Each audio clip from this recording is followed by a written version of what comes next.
ശാലോം ടിവിയുടെ എല്ലാ മാന്യ പ്രേക്ഷകർക്കും യേശുവിൻ്റെ നാമത്തിൽ സ്നേഹവന്ദനം. യൂത്ത് ഗൈഡിലേക്ക് സ്വാഗതം.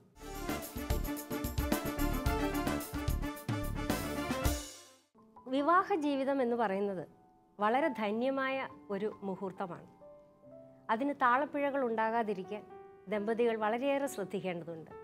അതിനുള്ള ഒരു ചൂണ്ടുപലകയായി യൂത്ത് ഗൈഡ് മാറുന്നു എന്നറിയുന്നതിൽ സന്തോഷമുണ്ട്. ഇന്ന് നമ്മുടെ കത്തുകൾക്ക് മറുപടി നൽകുന്നതിനായി പ്രശസ്ത വാഗ്മിയും ഫാമിലി കൗൺസിലറുമായ ഗ്രേസ് ലാൽ നമ്മോടൊപ്പമുണ്ട്. മാഡത്തിനെ ഈ പ്രോഗ്രാമിലേക്ക് സ്വാഗതം ചെയ്യും. മാഡം സ്വാഗതം. യുവജനങ്ങളുടെ പ്രതിനിധിയായി Jesus youth national full timers പ്രോജക്റ്റിൻ്റെ കോർഡിനേറ്ററായ റെജി സാർ നമ്മോടൊപ്പമുണ്ട്. മിസ്റ്റർ റെജി ജെ കരോട്ട്, സ്വാഗതം. മാഡം ഇന്ന് ഇച്ചിരി കോംപ്ലിക്കേറ്റഡായ ഒരു കത്താണ്. ഞാൻ എറണാകുളത്ത് നിന്നാണ് എഴുതുന്നത്. ചെറിയ ഒരു പ്രൈവറ്റ് സ്ഥാപനത്തിൽ ജോലി ചെയ്യുന്നു. എൻ്റെ വിവാഹം കഴിഞ്ഞിട്ട് 4 വർഷമായി. 1 വയസ്സുള്ള ഒരു കുഞ്ഞുമുണ്ട്. ഞങ്ങൾ പ്രണയവിവാഹിതരാണ്.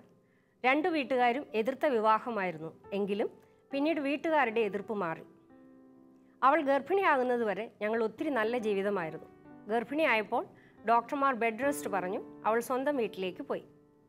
പ്രസവം കഴിഞ്ഞ് 1 വയസ്സുമായി കുഞ്ഞിന്. ഇപ്പോൾ അവൾ തിരികെ വരുന്നില്ലെന്ന് മാത്രമല്ല, എൻ്റെ ഫോൺ പോലും എടുക്കുന്നില്ല. അവളുടെ അമ്മയാണ് മറുപടി പറയുന്നത്. ഗർഭകാലഘട്ടങ്ങളിൽ അവളെ വേണ്ട പോലെ പരിചരിച്ചില്ല എന്നാണ് അവരുടെ വാദം. അവളെ തിരികെ കൊണ്ടുവന്ന് നല്ലൊരു ജീവിതം നയിക്കുവാനാണ് എൻ്റെ ആഗ്രഹം. പറ്റുന്നില്ല. ഞാൻ എന്ത് ചെയ്യണം? അതിനകത്ത് 2 കാര്യങ്ങളാണ്. ഒന്ന്, പ്രണയവിവാഹത്തിലെ പ്രണയം വിവാഹം വരെ ഉണ്ടായിരുന്നുള്ളൂ. പ്രണയം എവിടെയോ നഷ്ടപ്പെട്ടു പോയി. അതാണ് ഒരു പ്രശ്നം. രണ്ടാമത്തെ പ്രശ്നം എന്ന് പറയുന്നത്, അവൾ ഗർഭിണിയായി കഴിഞ്ഞപ്പോൾ ഭർത്താവിൻ്റെ സ്നേഹവും കരുതലും സംരക്ഷണവും കിട്ടേണ്ട സമയത്ത് അവൾക്കത് കിട്ടിയിട്ടില്ലാത്തതിൻ്റെ ഒരു വിഷമം. 2 കാര്യങ്ങൾ അതിനകത്ത്. പിന്നെ അത് ശ്രദ്ധിക്കേണ്ട കാര്യങ്ങളെന്ന് പറയുന്നത് വളരെ പ്രധാനപ്പെട്ട 2-3 കാര്യങ്ങളുണ്ട്. ഒന്ന്, വിവാഹ ജീവിതത്തിലേക്ക് കടക്കുമ്പോൾ നമ്മൾ ചിന്തിക്കേണ്ട ഒരു കാര്യം, മാതാപിതാക്കളുടെ അനുഗ്രഹം, മാതാപിതാക്കളുടെ സപ്പോർട്ട്, അവരുടെ ഇഷ്ടങ്ങൾ, അവരുടെ തീരുമാനങ്ങൾ വിവാഹ ജീവിത വിജയത്തിന് വളരെ പ്രധാനപ്പെട്ട ഒരു ഘടകം തന്നെയാണ്. പക്ഷെ പ്രണയിച്ച് വിവാഹം കഴിക്കുമ്പോൾ 2 പേരുടെ സ്വന്തം ഇഷ്ടമാണ് അവിടെ. ഇതിനകത്ത് പറയുന്നു വീട്ടുകാരെതിർത്തു. 2 വീട്ടുകാർക്കും ഈ കല്യാണത്തോട് താല്പര്യമില്ലായിരുന്നു. അപ്പോൾ വീട്ടുകാരെന്തോ കാരണം അതിനകത്ത് കണ്ടിട്ടുണ്ട്. എനിക്ക് തോന്നുന്നു ഒന്നുകിൽ അവരുടെ കുടുംബങ്ങൾ തമ്മിൽ ചേരാഴിക, അല്ലെങ്കിൽ സാമ്പത്തികമായിട്ട് ആ കുടുംബങ്ങൾ തമ്മിലുള്ള അന്തരം, ഇല്ല വിദ്യാഭ്യാസപരമായ അന്തരം, അങ്ങനെ എന്തൊക്കെയോ കുറച്ച് കാരണങ്ങൾ ഉണ്ടായിരുന്നു. അതുകൊണ്ടാണ് വീട്ടുകാർ അതിനെ എതിർത്തത്. പക്ഷേ എതിർപ്പിനെ വകവെച്ച് അവർ വിവാഹം കഴിക്കുന്നു. വിവാഹം കഴിച്ചു കഴിയുമ്പോൾ വീട്ടുകാരെ സംബന്ധിച്ചിടത്തോളം അവർ അഡ്ജസ്റ്റ് ചെയ്യുകയാണ്, അക്സെപ്റ്റ് ചെയ്യുകയാണ്. ഓക്കെ, അവിടെ വരെ ഇവർക്ക് കുഴപ്പമില്ല, ഇവർ നന്നായി ജീവിക്കുകയാണ്. കാരണം ആ പ്രണയത്തിൻ്റെ തീവ്രതയിലാണായിരുന്നു അവർ ആ സമയം വരെ. അത് കഴിഞ്ഞ് റിയാലിറ്റി അവർ ഫേസ് ചെയ്യാൻ തുടങ്ങുന്നത് ഇവൾ പ്രഗ്നൻ്റ് ആകുമ്പോഴാണ്. റിയാലിറ്റിയെ ഫേസ് ചെയ്യാന്ന് പറയുമ്പോൾ ഈ പ്രഗ്നൻസിയിൽ ഒരു പെൺകുട്ടിക്ക് ഒത്തിരി മാറ്റങ്ങൾ വരും. അതായത് അതുവരെ ഉണ്ടായിരുന്ന അവളുടെ ചിന്തകളോ അതുവരെ ഉണ്ടായിരുന്ന അവളുടെ കാഴ്ചപ്പാടുകളോ അല്ല പിന്നീട് ഉണ്ടാകുന്നത്. ഈ പ്രഗ്നൻ്റ് ആയി കഴിയുമ്പോഴത്തേക്ക് അതുവരെ ഒരു സ്ത്രൈണ ഹോർമോൺ എന്ന് പറയുന്നത് ഈസ്ട്രോജൻ ആണ് ഒരു സ്ത്രീയിൽ ഏറ്റവും കൂടുതൽ നിൽക്കുന്നത്.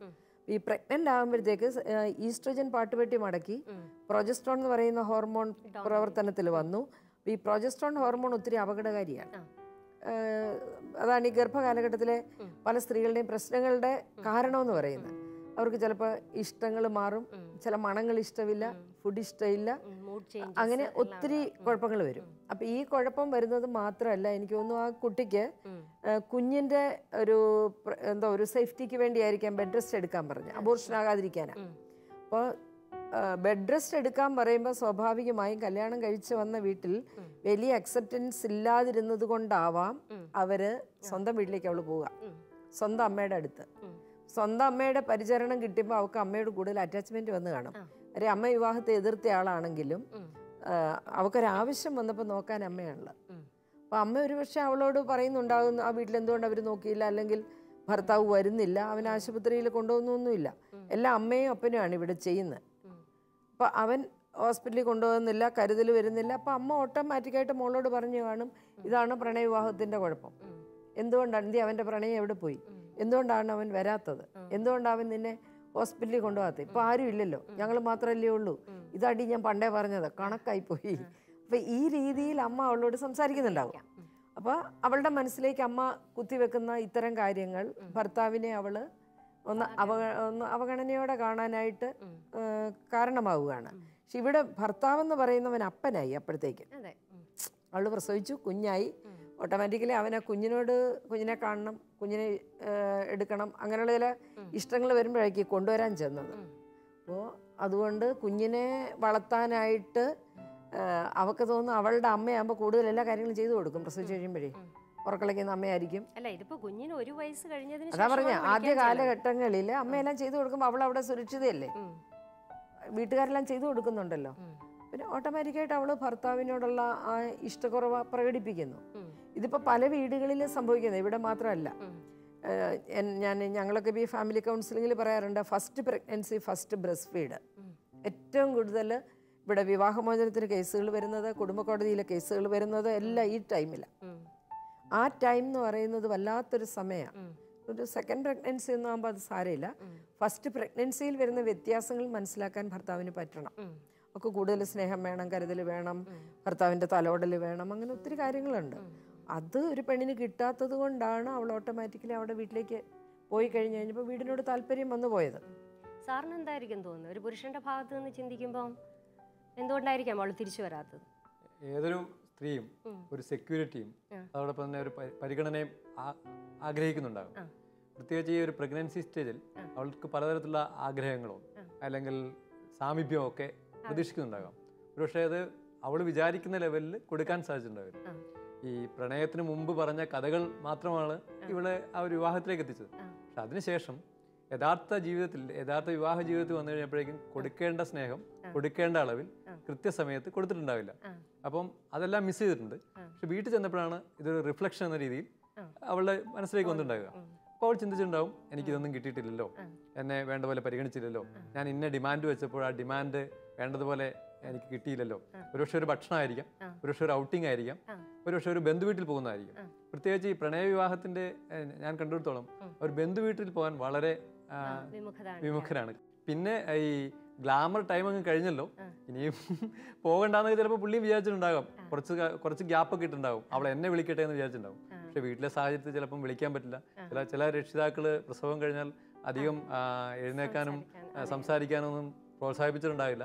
ഈ പ്രോത്സാഹനം അല്ലെങ്കിൽ കൃത്യസമയത്തൊന്നും കോൾ വരാതിരുന്നപ്പോൾ അവനും തിരിച്ചും എന്നാൽ അവൾ വിളിക്കട്ടെ എന്ന് കരുതിയിട്ടുണ്ടാവും. ഈ ഒരു ചെറിയൊരു അകൽച്ച പിന്നീട് വലിയ അകൽച്ചയിലേക്ക് മാറി. പിന്നെ അവൻ വിളിച്ചപ്പം അവൾ വരാൻ റെഡിയല്ല. പണ്ട് എവിടെ വേണമെങ്കിലും വരാൻ ചേട്ടാന്ന് പറഞ്ഞ ആള് ഇനി വരാൻ റെഡി അല്ലാതാവുന്നു. എന്നാലും ആ സ്ത്രീയെ സംബന്ധിച്ചിടത്തോളം തൻ്റെ കുഞ്ഞിന്റെ അച്ഛനാണ്. അപ്പം ആ ഒരു ബന്ധം അതൊരു വളരെ ഡീപ്പായ ബന്ധമല്ലേ, ഇങ്ങനെ ഒരു അവഗണിക്കേണ്ട ഒരു ഇതല്ലല്ലോ. അല്ല, അത് ഡീപ്പായ ഒരു ബന്ധമാണ്, ബന്ധമല്ലെന്ന് പറയുന്നില്ല. പക്ഷെ അതിനകത്ത് മനസ്സിലാക്കേണ്ട ഒരു ഭാഗം, ആ പെൺകുട്ടിയുടെ സ്നേഹം എത്രമാത്രം അതൊരു ഇൻഫാക്ച്വേഷൻ ആയിരുന്നോ, തീവ്ര പ്രണയമായിരുന്നോ എന്നുള്ളത് എനിക്കിപ്പോഴും സംശയമുണ്ട്. പിന്നെ പല പ്രണയ വിവാഹങ്ങളും തീവ്ര പ്രണയത്തിലൊന്നുമില്ല. പ്രണയം എന്ന് പറയുന്നത് നല്ലൊരു വികാരമാണ്, നല്ല ഒരു അനുഭവമാണ്. പ്രണയിച്ച് കല്യാണം കഴിക്കുന്ന വലിയ പാപമൊന്നുമല്ല. പക്ഷെ ആ പ്രണയം ഏത് തരത്തിലുള്ളതാണെന്നുള്ളതാണ്, എങ്ങനെയുള്ള പ്രണയമായിരുന്നു. ഇപ്പം ഇതിനകത്ത് നല്ലൊരു ഡീപ്പ് ലവ് ഉണ്ടെങ്കിൽ നമ്മൾ ഏത് ബുദ്ധിമുട്ടും സഹിക്കാൻ തയ്യാറാവും. അല്ല, ഒരു കുഞ്ഞിനെ കിട്ടി കഴിയുമ്പം ഭർത്താവിനെ വേണ്ടെന്ന് വെക്കുന്നത് അതൊരു നല്ല ഭാര്യയ്ക്ക് ഒരിക്കലും അല്ല. ഇതിപ്പോ ഭർത്താവിനെ വേണ്ടെന്ന് വെച്ചതായിരിക്കുമെന്ന് എനിക്ക് തോന്നുന്നില്ല. മാം, നമുക്ക് രണ്ടുപേർക്കും എന്താണ് ഒരു പരിഹാരം നിർദ്ദേശിക്കാനുള്ളത്? ഇതിനകത്ത് നിർദ്ദേശിക്കാൻ എനിക്ക് പറയാനുള്ള പരിഹാരം ഇതാണ്.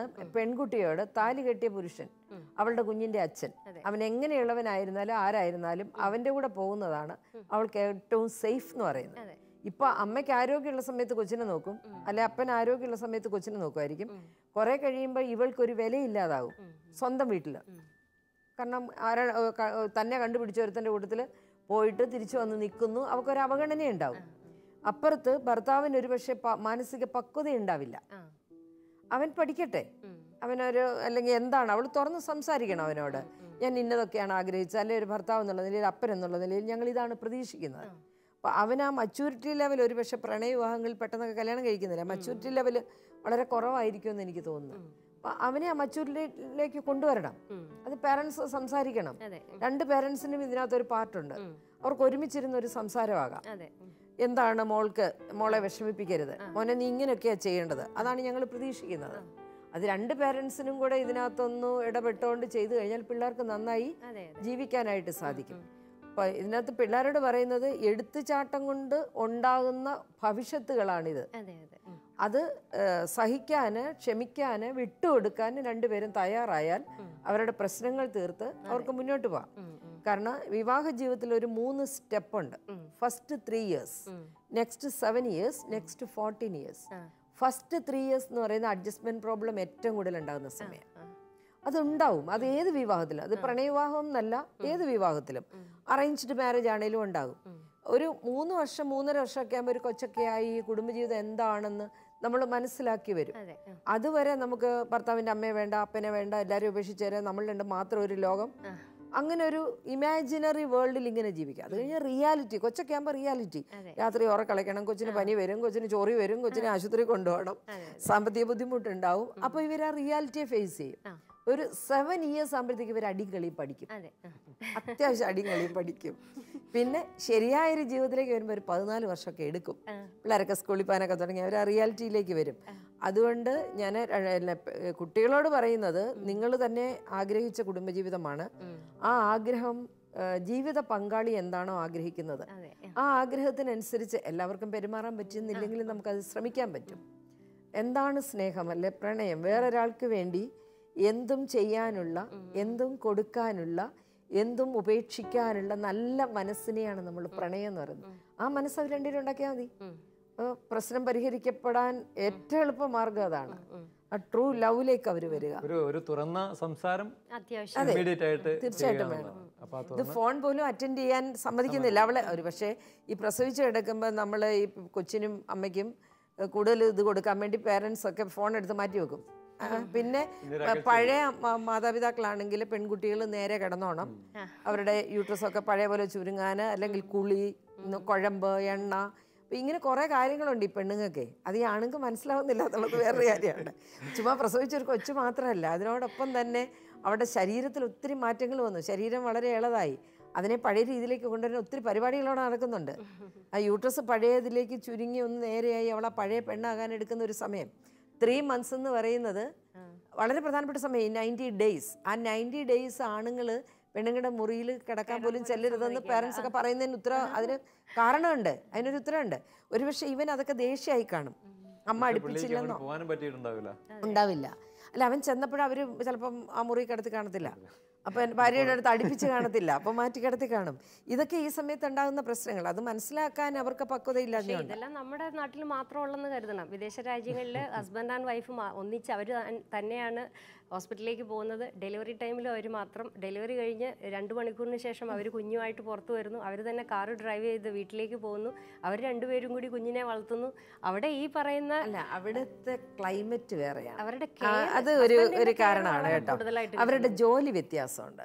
നമ്മൾ ഇവിടെ ചെയ്യുന്ന ജോലികളല്ല അവർ ചെയ്യേണ്ടി വരുന്നത്. അല്ല, ഞാൻ പറയുന്നത് ഈ സമയത്ത് ഹസ്ബൻഡിന്റെ കെയർ കൂടുതലായിട്ട് ഈ സമയത്തല്ല. ഒരു പെണ്ണ് ഗർഭിണിയാവുന്ന കാലഘട്ടങ്ങളിൽ ഒരു അപ്പൻ്റെ ഉത്തരവാദിത്വം എന്ന് പറയുന്നത് ആ കുഞ്ഞിനോട് മാത്രമല്ല, ഭാര്യയോട് മാത്രമല്ല, അടുത്ത തലമുറയോടുള്ള ഉത്തരവാദിത്വം. അവൻ്റെ സാമീപ്യം, ഒരു ഗർഭത്തിൽ കിടക്കുന്ന ഒരു കുഞ്ഞിന് പുറത്ത് നടക്കുന്നതെല്ലാം കാണാൻ പറ്റും. അത് ഇന്ന് ശാസ്ത്രം തെളിയിച്ചിരിക്കുന്ന കാര്യം. പുറത്ത് എന്താണ് നടക്കുന്നത്. അപ്പോൾ ഈ അപ്പനെ കൊച്ചിന് കാണാം, അപ്പൻ്റെ സ്വരം അറിയാം. ആദ്യത്തെ കുറച്ച് നാളത്തേക്ക് കൊച്ചിന് അതിനോട് എപ്പോഴും അതിനെ സമീപിക്കുന്ന ആളെ മനസ്സിലാക്കാൻ പറ്റും. അപ്പോൾ വയറെ കൈവച്ചുകൊണ്ട് എല്ലാ ദിവസവും ദമ്പതികൾ പ്രാർത്ഥിക്കുന്നത് നല്ലതാണ്. അവർ ഈ കൊച്ചിനോട് സംസാരിക്കാം. അവർക്ക് ഈ അപ്പൻ എല്ലാ ദിവസവും സംസാരിക്കാം. അതായത് your father is waiting here, അത് അപ്പന് പറഞ്ഞു കൊടുക്കാം കൊച്ചിനോട്. പുറത്ത് വരുമ്പോൾ ഈ കൊച്ചും അപ്പനും തമ്മിൽ നല്ല ബന്ധം ഉണ്ടാവും. അപ്പോൾ അതൊക്കെ നമ്മുടെ നാട്ടിൽ ഇല്ല. നമ്മുടെ നാട്ടിൽ ഇല്ലാത്തൊരു കാര്യം പ്രഗ്നൻസി എന്ന് പറയുന്നത് ഒരു വലിയ രോഗമാണ്. അപ്പോൾ ഈ സുഖേട് പിടിച്ച പെണ്ണിനെ അതങ്ങ് മാറ്റി അങ്ങ് വെക്കും. പിന്നെ ആണുങ്ങൾ അടുത്ത് ചെല്ലുന്നില്ല. അല്ലെങ്കിൽ അവരൊരുമിച്ചുള്ള ചില നല്ല മൂമെന്റ്സ് ഒക്കെ അവർക്ക് നഷ്ടമാകുന്നു. 7-ാം മാസത്തിലെ അങ്ങ് കൊണ്ടുപോകല്ലേ അല്ലെ 9-ാം എന്നിട്ട് പിന്നെ കാണുന്നത് തന്നെ നാളുകൾക്ക് ശേഷം. ഇപ്പം നമ്മുടെ ഹോസ്പിറ്റലിലൊക്കെ ഒത്തിരി എന്താ പറയാ അത് മാറിയിട്ട് ചിൽഡ്രൻ ഫ്രണ്ട്ലി, അതായത് പിന്നെ ഭർത്താവിനെ കൂടെ ലേബർ റൂമിൽ കയറ്റുന്നു, പിന്നെ കോഡ് കട്ട് ചെയ്യാനായിട്ട് ഭർത്താവിനെ ചിലർ അനുവദിക്കുന്നു. അങ്ങനെ എനിക്കറിയാവുന്ന ഒത്തിരി ഡോക്ടേഴ്സ് അങ്ങനെ ചെയ്യുന്നുണ്ട്. വളരെ നല്ലതാണ്. കാരണം ഈ പെയിൻ അവൻ എന്നെ ഒന്ന് കാണും. അവിടെ ഭാര്യ എന്തോരം കഷ്ടപ്പെടുന്നുണ്ട്, ഇല്ലേ സ്വന്തം അമ്മ എന്തോരം കഷ്ടപ്പെട്ടിട്ടാണ് ഞാൻ ഇത്ര ഒരു കുറ്റം പറയാൻ അവസരമുണ്ടാവില്ല. വെളി രാജ്യങ്ങളിലൊക്കെ അങ്ങനെ തന്നെയല്ല. അവർ ലേബർ റൂമിലുണ്ടാവും ഭർത്താവ്, അവർ തന്നെയായിരിക്കും എല്ലാം ചെയ്തു കൊടുക്കുന്നത്. അപ്പോൾ തിരിച്ചു വരുമ്പോൾ അവന് മനസ്സിലാവും ഇത്രയും കഷ്ടപ്പെട്ട ഒരു പരിപാടി കഴിഞ്ഞിട്ടാണ് ഇവള് വരുന്നത്, അപ്പോൾ ഇവർക്ക് ഇച്ചിരി ഹെൽപ്പ് ചെയ്ത് കൊടുക്കണമെന്ന്. ഇവിടെ അങ്ങനെയല്ലല്ലോ. ആണുങ്ങളെല്ലാം പുറം നടന്നിട്ട് അമ്മേനെയും സ്വന്തപ്പെട്ടവരെയും പിന്നെ 10,000-15,000 രൂപ കൊടുത്തൊരു വേലക്കാരിയെയും എല്ലാം അങ്ങ് ഏൽപ്പിച്ചിട്ട് മാറുകയാണ്. ഈ കൊച്ചിനുണ്ടാകുന്ന സംസ്കാരം അപ്പൻ്റെ അല്ലാത്തത് വരുന്നത് അതുകൊണ്ടാണ്. അപ്പൻ്റെ സമീപവും അപ്പൻ്റെ ശ്രദ്ധയും, പ്രത്യേകിച്ച് പ്രസവിച്ച് കിടക്കുന്ന ആദ്യ കാലഘട്ടങ്ങളിൽ ഫസ്റ്റ് 4 months കഴിഞ്ഞാലേ കൊച്ചിന് അപ്പൻ ആരാ അമ്മ ആരാണെന്ന് തിരിച്ചറിയാൻ പറ്റുന്നുള്ളൂ. അതിനെ എപ്പോഴും എടുക്കുന്ന ആളിൻ്റെ മണം, അതിനോട് എപ്പോഴും സംസാരിക്കുന്ന ആളുടെ സ്വരം, അതിനെ എപ്പോഴും എടുക്കുന്ന ആളുടെ സ്പർശനം, ഈ 3 ഘടകങ്ങളാണ് അമ്മ അച്ഛൻ ആരാണെന്ന് കുട്ടിയെ തിരിച്ചറിയിക്കുന്നത്. അതിപ്പോൾ അച്ഛനും അമ്മയാണെങ്കിൽ അച്ഛനോടും അമ്മയോടും ബന്ധം, വേലക്കാരിയാണെങ്കിൽ വേലക്കാരിയോട് ആരാണ്. അപ്പം നമ്മുടെ ഇവിടെ ഇങ്ങനെയുള്ള ആ ഒരു ട്രെയിനിങ് ഒന്നും ചെറുപ്പക്കാർക്ക് കിട്ടുന്നില്ല. അത് വളരെ അത്യാവശ്യമുള്ള കാര്യമാണ്. ഇപ്പോൾ പ്രീ മാരേജ് കോഴ്സിന് വന്നാലും നമ്മൾ ഒരല്പം ഒരു ഇത് പറഞ്ഞു കൊടുക്കുന്നു എന്നുള്ളതേ ഉള്ളൂ. അതുകൊണ്ടൊരു ട്രെയിനിങ് എന്ന് പറയാൻ പറ്റത്തില്ല. അപ്പനും അമ്മയും കൂടി കുഞ്ഞിനെ വളർത്തണം. രാത്രിയിൽ ഉറക്കളക്കേണ്ടത് അപ്പനും അമ്മയുമാണ്, വല്യപ്പനും വല്യമ്മയല്ല. അവള് കിടക്കായിരിക്കും, അവൾക്ക് വയ്യായെങ്കിൽ സഹായിക്കാൻ അമ്മയാകാം. പക്ഷെ ഒരപ്പൻ അത് വേണം. അപ്പനെടുത്ത് തൊളയിലിടാനും അപ്പൻ താരാട്ട് പാടാനും ഒക്കെ ചെയ്തു കഴിഞ്ഞാൽ ആ കൊച്ചിന് അപ്പനോടും അമ്മയോടും നല്ല ബന്ധം ഉണ്ടാവും. കുട്ടി എത്രയും പെട്ടെന്ന് അവൻ്റെ കൂട്ടത്തിൽ പോയി താമസിക്കുക, അതൊന്നാമത്തെ കാര്യമാണ്. കാരണം കൊച്ചിന് അപ്പനെ വേണം. അവള് വാശി എന്ന് പറയുന്ന ഒരു കാര്യം, ഇത് ഈഗോയുടെ ഒരു പ്രോബ്ലമാണ്. വിട്ടുകൊടുക്കലില്ല, താഴ്ന്നു കൊടുക്കാനുള്ള മനസ്സില്ല. അപ്പം ഞാൻ ആ പെൺകുട്ടിയോട് അവനാണ് എഴുതിയിരിക്കുന്നത്, ഭാര്യ വരുന്നില്ല. അപ്പം എങ്ങനെയെങ്കിലും അവളിത് കാണുന്നില്ലായിരിക്കാം, കാണുന്നുണ്ടായിരിക്കാം, നമുക്കറിയില്ല. പക്ഷേ അവനോട് ഞാൻ പറയുന്നത്, ഇനി അവനാണ് സോറി പറയേണ്ടതെങ്കിൽ സോറി പറയുക, താഴ്ന്നു കൊടുക്കേണ്ടെങ്കിൽ താഴ്ന്നു കൊടുക്കുക, അവളെ വീട്ടിൽ കൊണ്ടുവരിക, എന്നിട്ട് ഒരുമിച്ച് സന്തോഷമായിട്ട് ജീവിക്കുക. അതായിരിക്കും ഏറ്റവും നല്ലതെന്നാണ് എൻ്റെ ഒരു അഭിപ്രായം. നമുക്ക് അടുത്ത കത്തിലേക്ക് പോകാം. എൻ്റെ പേര് സൗമ്യ. അപ്പൻ എൻ്റെ അമ്മയെ ചെറുപ്പത്തിലേ ഉപേക്ഷിച്ചു പോയി. അമ്മാവന്മാരുടെ സംരക്ഷണയിലാണ് വളർന്നത്. +2 വരെ പഠിച്ചു. ചെറിയ ഒരു ജോലിയുണ്ട്. അവിടെ വെച്ച് പരിചയത്തിലായ ഒരു പയ്യനുമായി 7 വർഷം മുമ്പ് വിവാഹം കഴിഞ്ഞു. ഞങ്ങളുടേത് ഒരു ഇൻ്റർകാസ്റ്റ് മാരേജാണ്. ആദ്യമൊക്കെ നന്നായി ജീവിച്ചു. കഴിഞ്ഞ 4 വർഷമായി ഞങ്ങൾ തമ്മിൽ ഒരു ബന്ധവുമില്ല. അപ്പനും അമ്മയും ആരുമില്ലാത്ത അയാൾ എൻ്റെ വീട്ടിലാണ് താമസിക്കുന്നത്. അയാൾക്ക് പല സ്ത്രീകളുമായി ബന്ധമുണ്ട്. ഇപ്പോൾ 3 കുട്ടികളും ഭർത്താവുമുള്ള ഒരു സ്ത്രീയുമായി ഇഷ്ടത്തിലാണ്. ആദ്യമൊക്കെ ഞാൻ തമാശയാണെന്ന് കരുതിയിരുന്നു. എന്നാൽ സംഗതി മോശമായ അവസ്ഥയിലാണ്. എനിക്ക് ഇയാളെ വെറുപ്പാണിപ്പോൾ.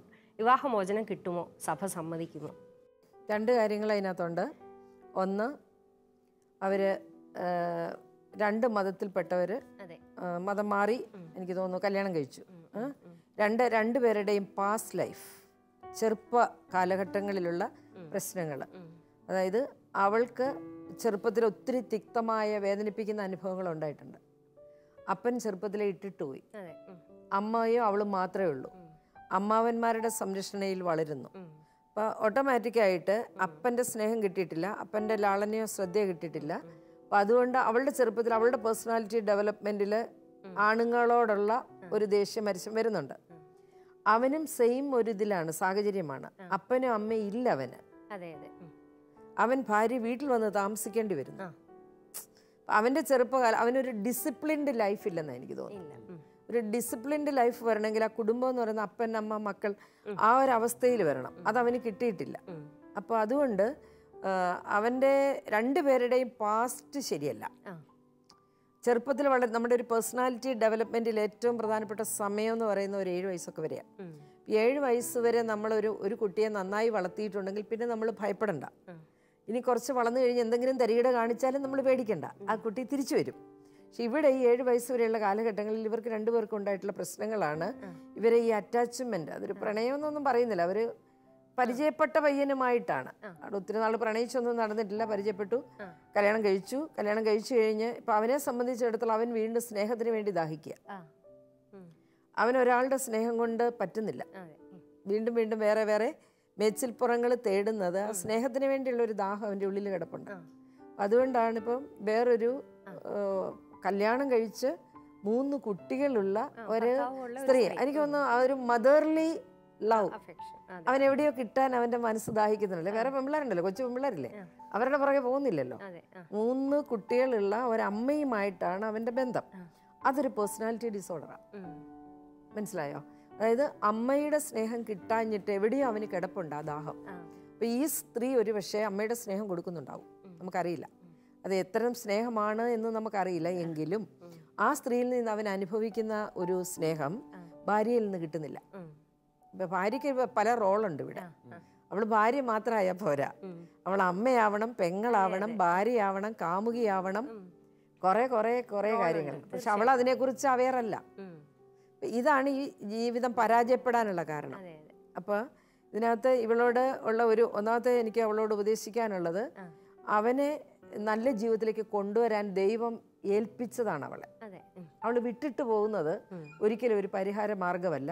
കാരണം അവൻ്റെ ജീവിതത്തിന് വീണ്ടും വീണ്ടും അടുക്കും ചിട്ടയില്ലാതെ അവൻ ചിലപ്പോൾ കള്ളൊക്കെ കുടിച്ച് സിഗരറ്റൊക്കെ വലിച്ച് അവൻ മോശമായ രീതിയിൽ പോകത്തേ ഉള്ളൂ.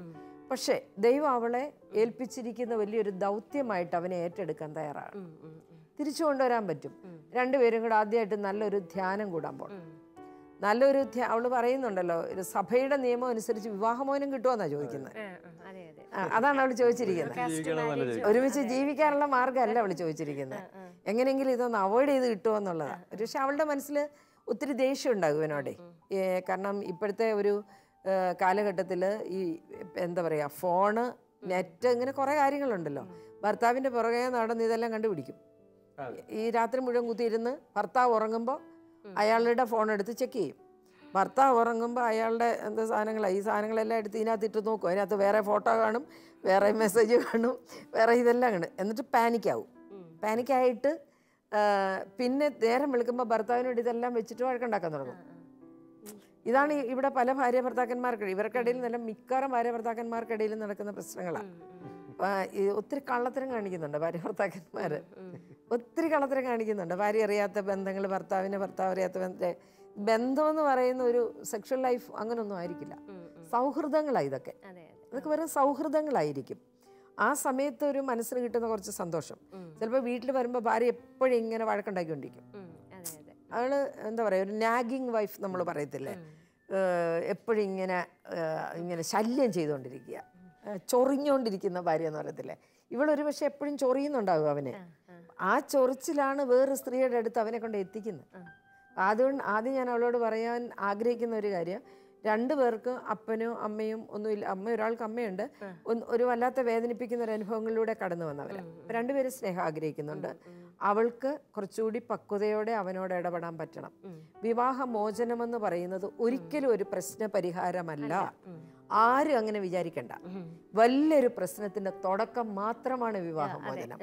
പലരുടെയും വിചാരം ഇത് വിവാഹമോചനം കിട്ടിക്കഴിഞ്ഞാൽ സുഖമായെന്നാണ്. ഒരിക്കലും ഇല്ല. ഏറ്റവും വലിയ പ്രശ്നത്തിലേക്ക് അവർ കടന്നു പോവുക. അതാദ്യം അവള് ബോധ്യപ്പെടുക. രണ്ടാമത് ഇവർക്ക് കുട്ടികളില്ല.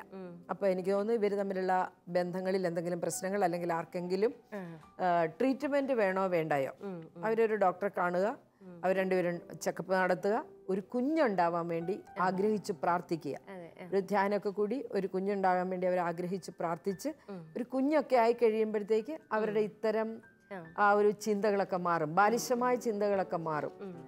അല്ലെങ്കിൽ വീണ്ടും വീണ്ടും ഇത് ആവർത്തിക്കപ്പെടാം എന്നല്ലാതെ ഇതുകൊണ്ട് വേറൊരു പ്രയോജനം 2 പേർക്കും ഉണ്ടാകുന്നില്ല. രജി സാർ, എന്തുകൊണ്ടായിരിക്കും പല പുരുഷന്മാരും ഇങ്ങനെ മറ്റു പല സ്ത്രീകളുടെയും പുറകെ പോകുന്നത്? അതിന് വേറെ പല കാരണങ്ങളും കാണാമല്ലോ. ഒന്ന്, ഞാൻ മനസ്സിലാക്കുന്നത് ഭാര്യ ഭർത്താവിനെ വേണ്ടത്ര രീതിയിൽ അംഗീകരിക്കുന്നില്ല. അംഗീകാര പ്രശ്നം ഒരു വലിയ പ്രശ്നമായിരിക്കാം. അപ്പം എന്നെ അംഗീകരിക്കുന്ന, സ്നേഹിക്കുന്ന മറ്റാരെങ്കിലും ഉണ്ടോ എന്ന് ഞാനൊന്ന് നോക്കട്ടെ എന്നുള്ള ചിന്ത ഒരുപക്ഷെ ഭർത്താക്കന്മാർക്കുണ്ടാകും.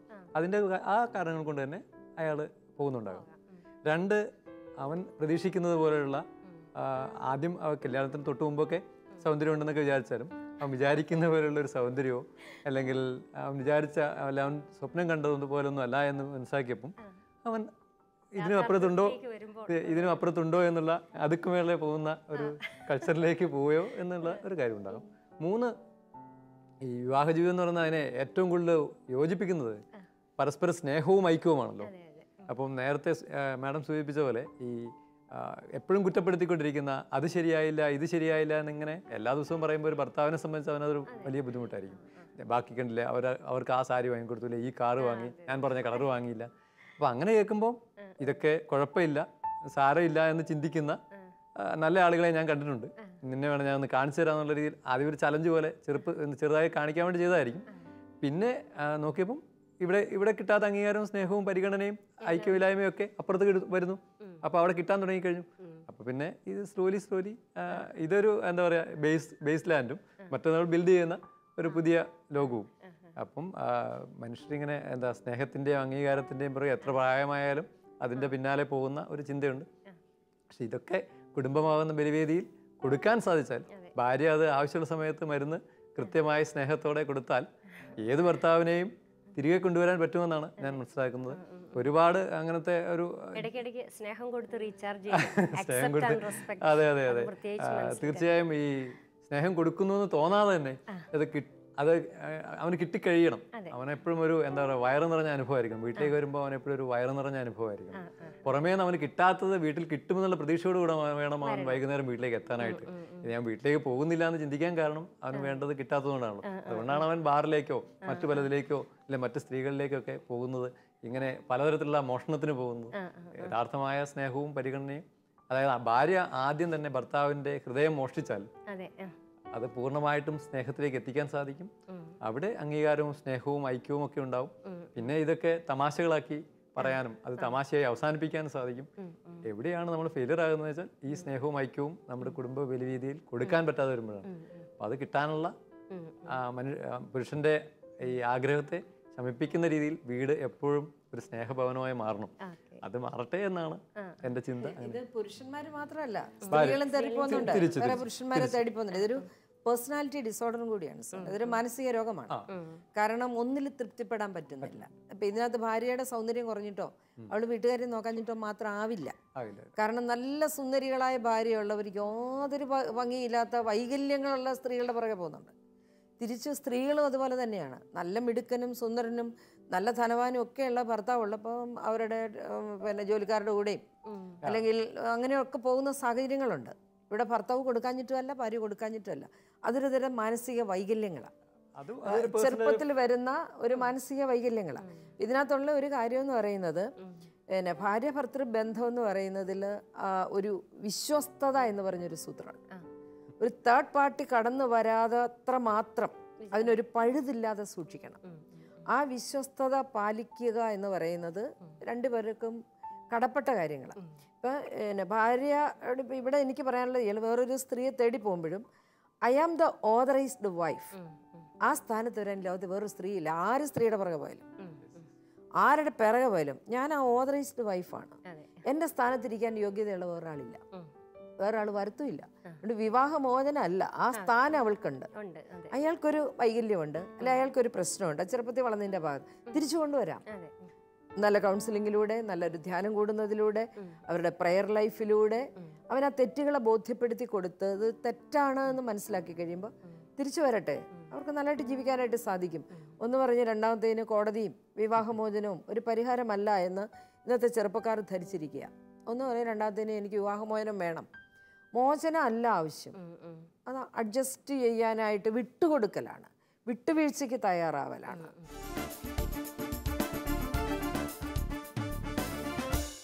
കുടുംബം ദൈവിക പദ്ധതിയുടെ മകുടമായി നിലകൊള്ളുന്ന ജീവിക്കുന്ന ഒരു യാഥാർത്ഥ്യമാണ്. അത് ഒരു സുന്ദരമായ പുണ്യമാണ്. നന്നായിട്ട് ജീവിച്ചു തീർക്കുക. നിങ്ങളുടെ വിലയേറിയ അഭിപ്രായങ്ങളും നിർദ്ദേശങ്ങളും ഈ പ്രോഗ്രാമിനെക്കുറിച്ച് എഴുതുക. അറിയിക്കേണ്ട വിലാസം: the producer, youth guide, Shalom TV, Peruvannamuzhi PO, Kozhikode. വീണ്ടും കാണാം അടുത്ത എപ്പിസോഡിൽ മറ്റു ചില കത്തുകളുമായി. അതുവരേക്കും നന്ദി.